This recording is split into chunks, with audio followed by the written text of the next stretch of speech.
Hello there. Today I watched the film I.S.S. and now I want to review it for you. It's a sci-fi thriller written by Nick Schaefer. The movie was directed by Gabriella Cowperthwaite and stars Ariana DeBose as Kira Foster, Chris Messina as Gordon Barrett, and Pilo Asbake as Alexei Pulov. The story revolves around 6 astronauts manning the International Space Station. 3 Americans, Kira Foster, Gordon Barrett, and Christian Campbell, and 3 Russians, Alexei Pulov, Nikolai Pulov, and Veronika Vetrov.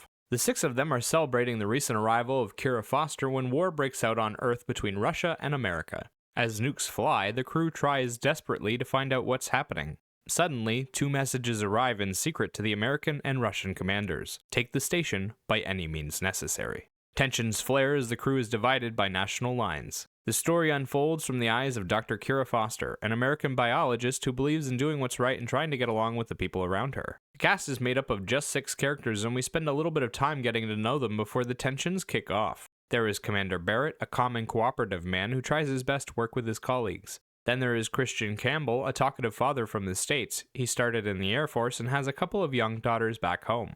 Kira Foster is a young biologist who is making strides in her field. She recently joined the mission. On the other side, you have Nikolai Pulov, who is in charge of the Russians. He's a quiet man who doesn't like to talk politics on the station. He knows it causes problems and tries to keep the peace. Next is his brother Alexei Pulov. He's a kind man who likes animals and who is welcoming. Finally, you have Veronika Vetrov. She's a scientist from Russia and secretly dating Commander Barrett. Like Alexei, she goes out of her way to welcome Kira to the station. The visual journey starts with Kira and Christian arriving aboard a Soyuz.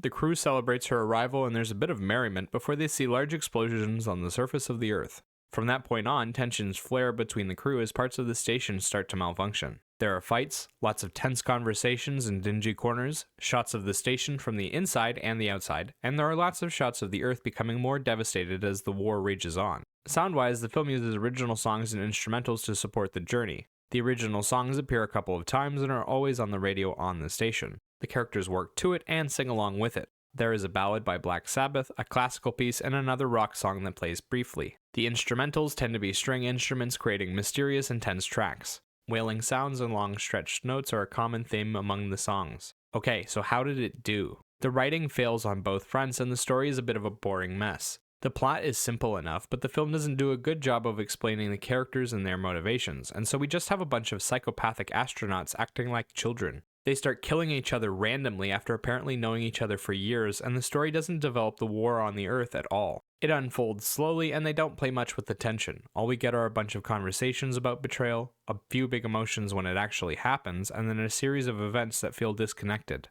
The cast does what they can with the material, and most of them are okay. The weaker performances get less time, so they don't make much of an impact, and the story tends to focus on the stronger actors. Pilo Asbake and Chris Messina even managed to pull off some big moments. Both of them got to do some nice emotional outbursts and nailed them. They just didn't get enough screen time or content to stand out. Visually, the film is a mixed bag. They used shaky camera work and what looked like a bit of wire work to make it look like the crew was floating. At times it works really well, and at others it just looks like the cameraman has Parkinson's. The CGI on the space station and the world outside was fairly poor with smooth, basic textures. It doesn't look good, and they don't do much with it beyond shots of the station and of the Earth. There also aren't any standout moments. The closest you get are the shots of the Earth. The little thrill moments last seconds, don't capture any of the intensity, and appear so rarely that it's hard to even call the movie a thriller. Sound-wise, the film has one note that plays for most of the film: mysterious and dark. It works okay at first to build up the atmosphere, but as the movie drags on, it loses its potency and becomes quite bland.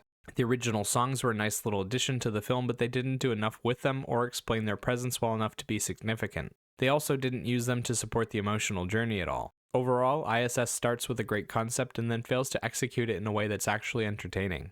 The story is a boring mess. The visuals are poor and lack any big moments, the actors are limited by the script, and the soundtrack is one note. As for a rating, I'd give this film a 3 out of 10. Remember, these are just my thoughts on the film. Let me know what you think in the comments below. Bye-bye.